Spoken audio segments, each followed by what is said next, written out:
Kwongerereku wa airĩtu anini kwobanda kaunti-inĩ ya Kajiado, mũcirithania wa igoti rĩa Loitoktok augĩte macira maya kwaga gũkinya igoti-inĩ nĩ macũngagĩrĩria ciĩko cia airĩtu kũbikithio kĩa binya marĩ anini. A lot of defilement and pregnancy which goes unreported.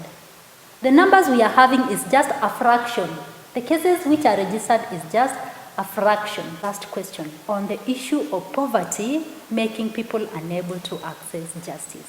Ũndũire nĩ ũmwe wa maũndũ marĩa morotetwo na gĩkĩro kĩnene ũgũkĩrĩkana airĩtu arĩa makoragwo ũgwati-inĩ kaingĩ nĩ cukuru cia mũthingi na cia secondary. The cases keep rising, especially during holidays. During COVID, the cases were high.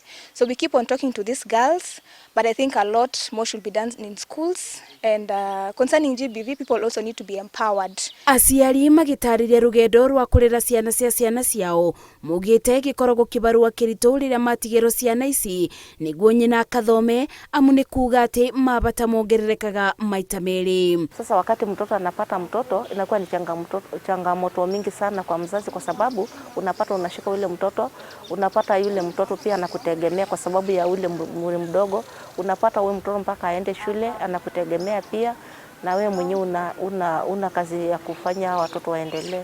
Mũirĩtu ũyũ ũrĩa tũtekũmũgweta rĩtwa augĩte obire nda arĩ kĩrathi gĩa gatano, ona gũtuĩka nĩ acokire thukuru kũrĩkia kĩrathi gĩa kanana. Augĩte mũtũrĩre wake wĩiyũrĩtwo nĩ irĩma na mĩikũrũko. Nilikuwa class 8 nilipopata mimba.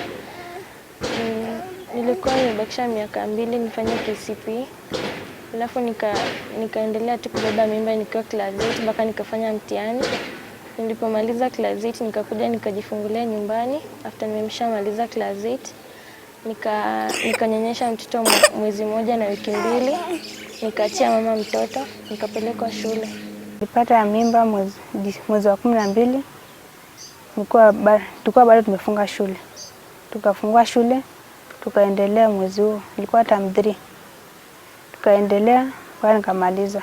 Ikundi itarĩ cia thirikari ikoretwo ikĩgeria kũthomithia mũingĩ mathĩna marĩa mokanagia na wobi wa nda cia tene, na gũtuĩka ciugĩte nĩ ũndũ rĩmwe ũtũnganaga naguo nĩ ũregani, citigũkua ngoro na gwĩka ũguo. Hawa mtoto wa form 1, form 2, class 8 akifukuzwa nyumbani na akienda tena nyumbani kupata situation ya nyumbani venye iko, ndio unapata sasa anaenda anajiingiza kwa mambo ya kutafuta watu wenye anaenda sasa, akienda huko nje anapata watu wabaya, ndio anaweza kupata hiyo mimba ya mapema. Wakazi ama watu ambayo ni wafugaji, hii jambo la mimba ya mapema iko. Kũratuĩka no airĩtu anini macokaga thukuru kũthiĩ na mbere na mathomo, amu aingĩ ao makoragwo mabikithĩtio kũrĩ athuri akũrũ kũmakĩra. Ngĩribotera Inooro TV, njĩtagwo Mercy wa Mũrĩithi.